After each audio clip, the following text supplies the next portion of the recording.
सभी मीडिया बंधुगण को नमस्कार। जैसे कि हमारा मीडिया इंचार्ज तोलंग ताको जी ने कहा है कि आज हम किस विषय को यहाँ लेकर के आ रहे हैं, आप सभी को बता दिया है।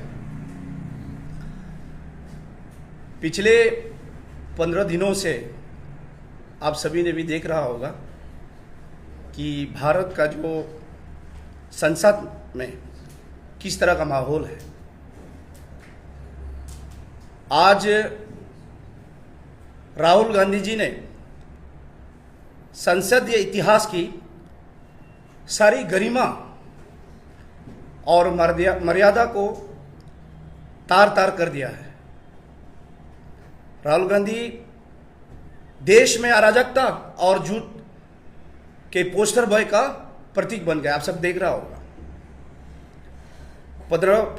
पिछले 15 दिनों में उन्होंने देश के लोगों को झूठ बोलकर, भ्रम फैलाकर पार्लियामेंट को यानी कि संसद को हाईजैक किया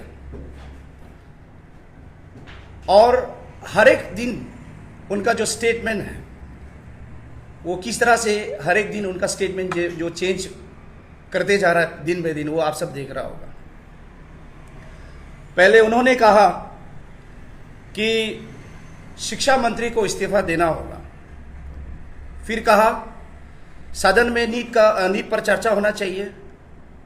सरकार ने केवल चर्चा ही नहीं बल्कि नीट का ऊपर इतना सख्त कानून बनाया। आप सभी को पता है सरकार ने इतना जोर शोर से कानून लेकर के आया। जो लोग पेपर लीकेज में, गड़बड़ी में जो लोग इन्वॉल्वमेंट होगा उसका ऊपर 10 साल का सजा और 10 करोड़ का जुर्माना का एक कानून, इतना बड़ा कानून लेकर के आया।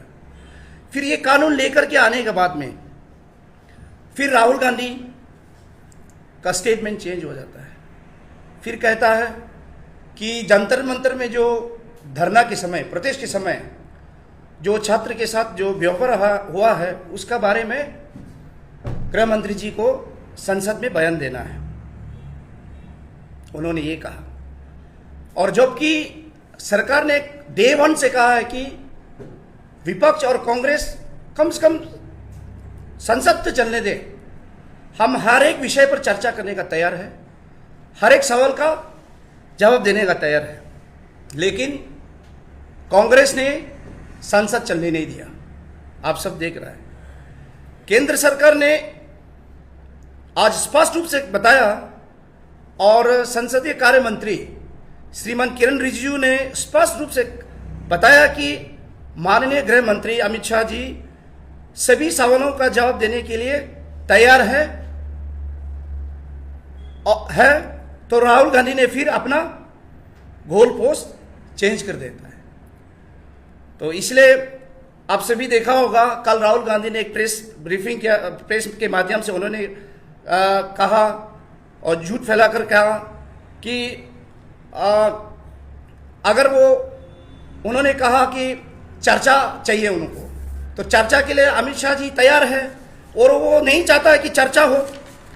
और अगर सरकार चर्चा करे और जवाब दिया तो राहुल गांधी का झूठ और भ्रम का हर जल जो है तहस नहस हो जाएगा। इसलिए वो चर्चा से भाग रहा है।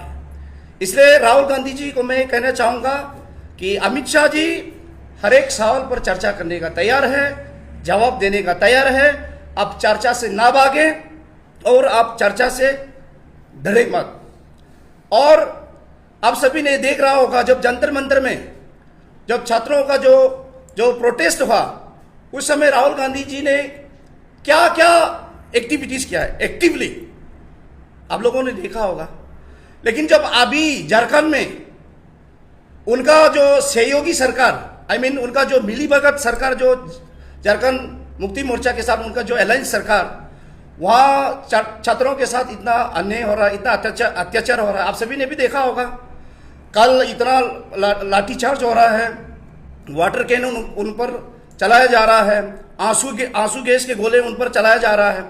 और सबसे ताजुब की बात है कि जो बैरिकेड बनाया, आप लोगों ने देखा होगा, बारबेड वायर का जो कांटिले तार का जो बनाया, क्या स्टूडेंट लोग टेररिस्ट है क्या? तो इतना जो अत्याचार स्टूडेंट के साथ हो रहा है तो राहुल गांधी को दिखाई नहीं देता है और सुनाई नहीं देता है। तो वो किस तरह का राजनीति करना चाहते हैं आप सब ने भी देखा होगा, देश के लोगों ने भी देखा होगा। इसलिए मैं आपके माध्यम से मैं बताना चाहूँगा कि झारखंड में जो कुछ भी हो रहा है वो राहुल गांधी के इशारा पर हो रहा है, और मैं राहुल गांधी से कहूँगा कि आप उस पर जवाब दें। और मैं राहुल गांधी से कहना चाहूँगा कि आप छात्रों के नाम पर देश को गुमराह करने और सुविधा की राजनीति के लिए देश की जनता से माफ़ी मांगे।